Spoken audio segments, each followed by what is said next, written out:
Thảo xin kính chào quý vị khán giả của Sài Gòn TV. Và ngày hôm nay Phương Thảo xin mời quý vị đến với chương trình Phương Thảo Talk Show với một số khách mời rất là quan trọng, những người mà Phương Thảo đã từng gặp trong Grand Prairie Housing Authority. Và ngày hôm nay thì rất là hân hạnh đã đến với chương trình của chúng ta. To begin with, I would like to introduce Mr. William Hills. He is the Housing and Neighborhood Services Directors.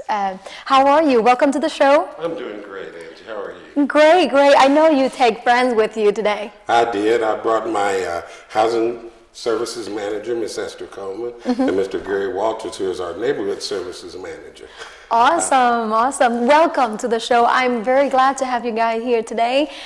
I think it's our privilege to be able to communicate with you guys here at the station because a lot of information that we will provide today is going to be very helpful to our viewer.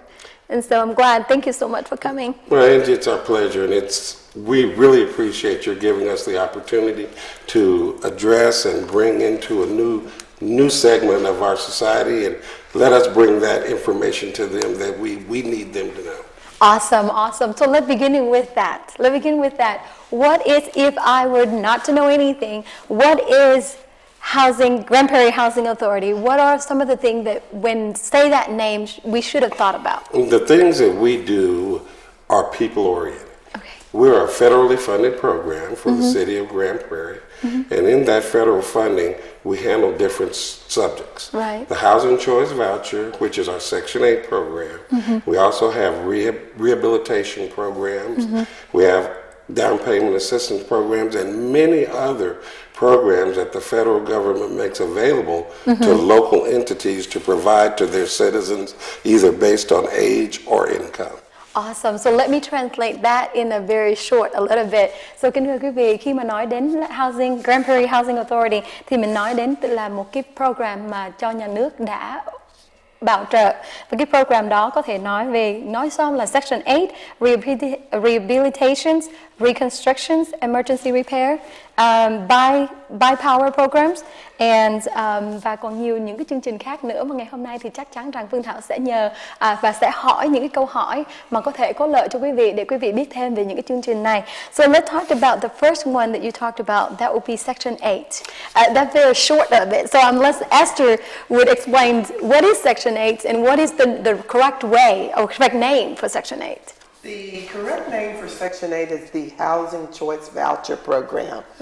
Most people are familiar with it by Section 8, but Section 8 is a federally funded program that provides rental assistance to low-income families. Awesome. So most of us know about Section 8, a very norm, just like what you just said, but they're in depth into it because it involves landlord is involved, the family itself is involved, the funding source, and also, of course, very directly with the Grand Prairie Housing Authority. And so if I may, let me start with the tenants. For someone to be qualified for Section 8, what are their need to be? What are the criteria that need to be at? The criteria for Section 8 would be based on, it is an income-based program. So based on the family size, and the family could be a family size of one, there are income limits that are published annually by the state for a metropolitan statistical area. And based on your family size, there's income limits. And as long as your household income is equal to or below that income limit for your family size, then more than likely you will be income eligible. Right. So where do they start with that? Are they going to your website? Are they going to your office? Or what if I know that I am not unqualified, let's just say, where should I start? Well, you really need to start with an agency who has an open waiting list, who is taking applications. At this time, we are not taking applications. We opened our waiting list on October 1st, and we received 10,000 applications within a 9-hour period. Wow. We opened online only about 8 o'clock, and by 6 o'clock, we had 10,000 applications. So first you have to be able to apply, find an agency with an open waiting list. In a case where you do have someone who is accepting applications for the program, you basically would make an application, which would include your name, your date of birth, a social security number if you've been issued one. If you've never been issued a social security, then you basically have to certify that you've never been issued one. If you have been issued a social security number, then you have to provide proof of that social security number in order to for us to determine eligibility. So in a way, I'm happy that people acknowledge that there is such a program for that short of time to have that many people apply. But in a way, I'm sad because that many people all needed help with this. And I'm sure viewers probably know that it's not just Section 8. We have other programs too that they may qualify for while they're in a waiting list. Correctly. And so with that, I might have to transfer over to Gary. Maybe he can help us with some other program. And then I'll get back with Esther for more, because I know our viewer wanted to know more about Section 8 more than anything. So with your program, what are you doing? What is your authority with the Grand Prairie Housing Authority? Yes, I'm the Neighborhood Services Manager, and my division administers a few different programs. 3 of our programs help homeowners within the city of Grand Prairie with rehabilitation, reconstruction, and emergency repairs. Our rehabilitation reconstruction program assists clients or citizens that are 60 years or older and or handicapped. And the emergency repair program will assist citizens that at any age, as long as they're income eligible. Both programs, of course, they will also have to meet some specific income limits established by HUD each year. And so they don't have to be in Section 8 to be in this program? Absolutely not. Okay, but if they're in Section 8, are they still qualified for this program? No, they wouldn't be. The programs that I administer and our staff take care of are to folks that actually own their houses. Okay, so it would gotcha. be homeowners. Okay, so like for example, if somebody have a rent to own kind of situations, would Section 8 do something like that, or just basically renting? Just basically rental. Rent, so then they wouldn't need the other program then, because the house wasn't theirs to One of the fix. components of the Section 8 program is a home ownership program.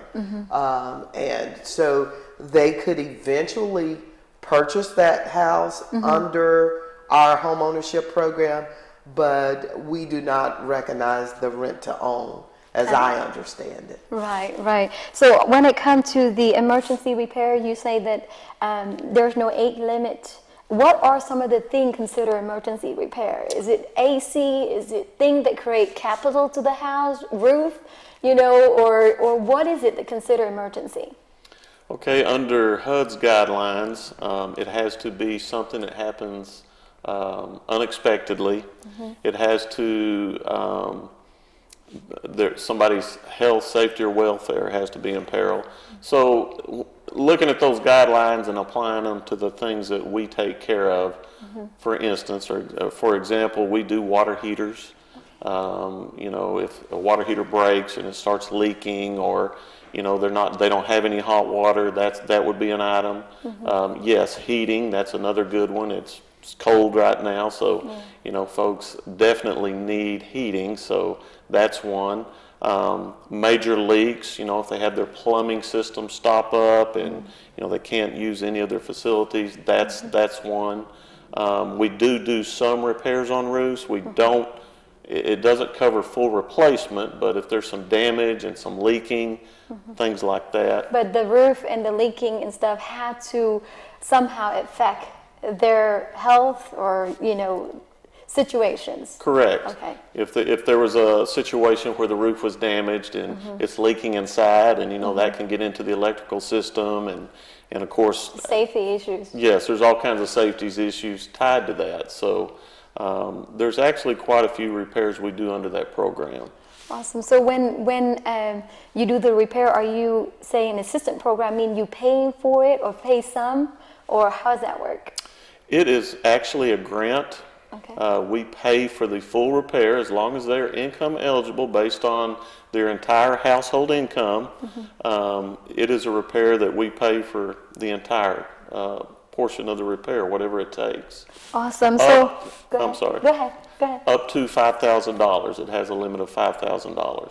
Okay, so then it's an emergency and it had to associate with their health and risk issues, and then it had to cap at 5,000. Correct. But they had to be qualified based on income. Absolutely. Okay. What about the rehabilitation? Okay. Rehabilitations.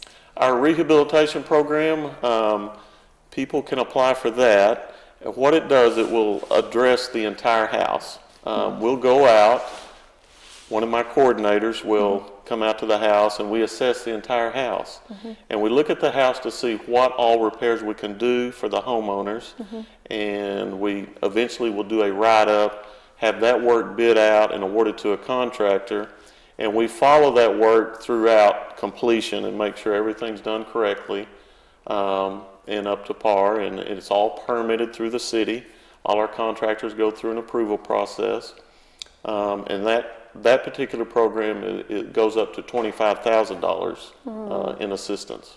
Wow, that's so awesome. I'm so glad you got here and we get to know more about all this program that could help our viewer. Kính thưa quý vị, Phương Thảo vừa nói chuyện với 3 người trong Grand Prairie Housing Authority và có những cái chương trình mà mình có thể qualify for mà quý vị mình không biết. Và sau vài thông tin thương mại thì Phương Thảo sẽ trở lại. Xin quý vị vẫn tiếp tục giữ màn hình. Xin cảm ơn quý vị.